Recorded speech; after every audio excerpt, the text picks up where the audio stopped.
வணக்கங்க. நாங்கள் இப்போது பழனிக்கு போயிட்டு வரபோது கணக்கம்பட்டின்ற ஊரில் ஒரு சாமியார் இருந்தார். அவர் அழுக்கு மூட்டை சாமியார்னு சொல்லுவாங்களாம். அவர் ஜீவ சமாதி அடைஞ்சு 12 வருஷம் ஆகிடுச்சான். 12வது குரு பூஜைன்னு சொல்லி இன்றைக்கி விமர்சனமான குரு பூஜை இன்றைக்கி செஞ்சாங்க. நிறைய கூட்டம் இருந்துச்சுங்க. நாங்களும் பார்த்துட்டு வரலான்ட்டு போனோங்க.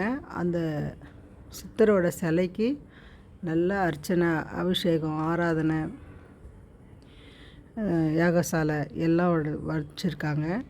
ரூபாசங்கர் பொண்ணும் அங்கே வந்திருந்தாங்க.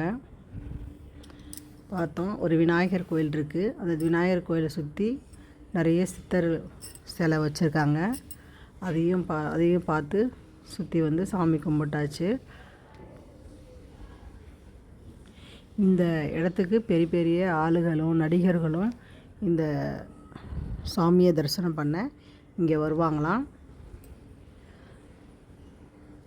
சரி, பார்த்துட்டு வரலான்னு ஒரு எட்டு போனேன். நானும் பார்த்துட்டு வந்துட்டேன். மனசுக்கு அமைதியாக இருந்துச்சு, சந்தோஷமாக இருந்துச்சு.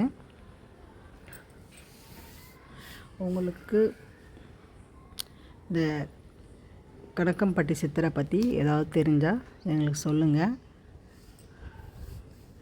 நானும் யூடியூப்பில் பார்த்தது மட்டும்தான். எனக்கும் ரொம்ப எதுவும் தெரியாது. இந்த இடம்தான் அவர் வசித்த இடமா, அது கூரை வீடாகவே இருக்குது. அது உள்ளே தான் அது இருக்குது. இங்கே நிறைய தலை விருட்சம் மரம் இருக்குது. இங்கே நிறைய அன்னதானம், ஜனங்க கூட்டம்னு அப்படி இருக்குது. முடிஞ்சால் நீங்களும் போய் பாருங்கள். லைக் பண்ணுங்கள், ஷேர் பண்ணுங்கள், சப்ஸ்கிரைப் பண்ணுங்கள். தேங்க்யூ.